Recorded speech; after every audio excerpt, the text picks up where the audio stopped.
características e principais acontecimentos do parto normal nas cadelas, já que você falou um pouquinho do parto.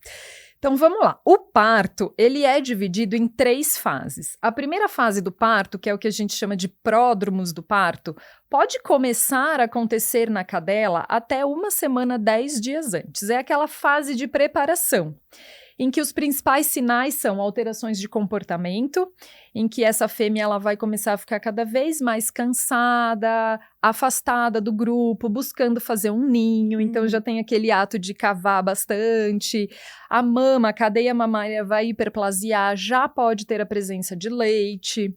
Um outro ponto bem importante é que a gente percebe um inchaço da vulva da fêmea e a secreção, um tipo de secreção que começa a sair pela vulva, que é uma secreção que tem um aspecto de clara de ovo. Tudo isso é normal nessa fase preparatória do parto. O que não é normal? A fêmea, nessa fase, ela não pode ter nenhum tipo de corrimento de cor avermelhada ou esverdeada, nenhum tipo de dor, de desconforto muito intenso ou deixar de se alimentar completamente. Conforme ela vai chegando perto daquele momento que a gente conhece como parto mesmo, que é a fase expulsiva, aí ela começa a ficar muito incomodada, porque dentro dela os filhotes já estão se mexendo, já estão se insinuando no canal do parto e o útero já está tendo algumas contrações bem fortes. Isso para ela é como se fosse uma cólica, uma dor abdominal. Então a fêmea, ela não tem muita posição, ela deita, levanta, ela fica muito ofegante, muito taquipneica, ela pode deixar de comer totalmente no dia do parto, ela pode chegar a vomitar, ter diarreia, ter a mímica de defecação, que a gente chama, toda hora ela vai lá e se abaixa como se ela quisesse fazer xixi ou cocô e não sai nada, até que num determinado momento rompe a primeira bolsa. E isso marca a entrada na fase expulsiva. A partir da ruptura dessa primeira bolsa, que é a primeira vesícula coreominiótica e coreolantoidiana do primeiro filhote, a gente tem até 2 horas para o nascimento desse filhote. E a partir do nascimento do primeiro filhote, entre filhotes, a gente também pode esperar com segurança 2 a 3 horas, dependendo do porte da cadela. As de pequeno porte, normalmente o intervalo entre filhotes é menor, as de grande porte pode ser um intervalo um pouco maior. Então, eu sempre digo que as cadelas, elas têm vários partos dentro de um mesmo parto. Às vezes começa tudo bem, no meio do caminho acontece algum problema, depois volta a ficar tudo bem. E a última fase do parto, que nas cadelas ela meio que se mistura com a fase de expulsão dos filhotes, é a fase que a gente chama de expulsão da placenta. Cada filhotinho tem a sua própria placenta e, teoricamente, todas as placentas têm que sair ao final do trabalho de parto.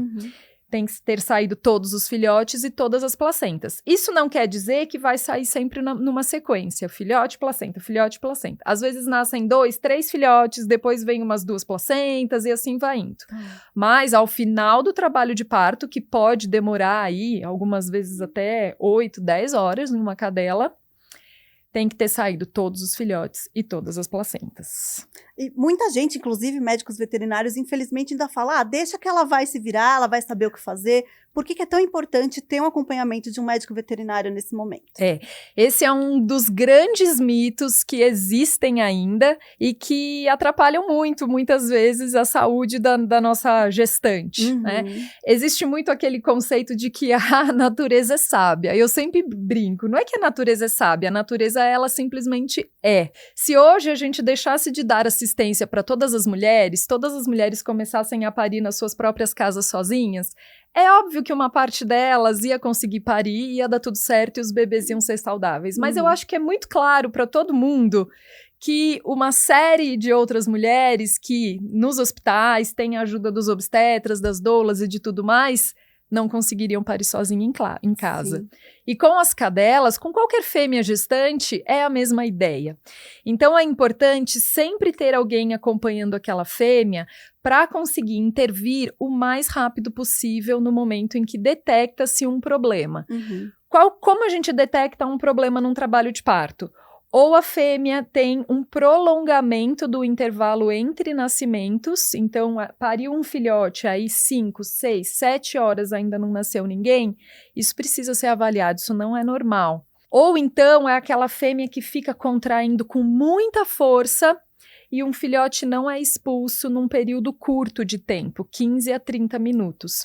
Porque o grande problema é a hora que o filhote entra no canal do parto, a quantidade de sangue e, como consequência, a quantidade de oxigênio disponível para esse filhote, esse feto no canal do parto, é praticamente nula.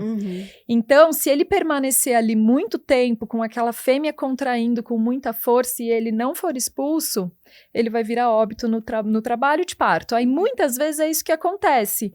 Nasce aquele filhotinho que, de aspecto, ele é perfeito. Ele tem um tamanho normal, ele não tem nenhuma alteração visível, mas ele é um NAT morto. Ele já nasce sem vida. Ah, poxa vida, o que será que aconteceu? Muito provavelmente foi uma interferência do mecanismo de trabalho de parto.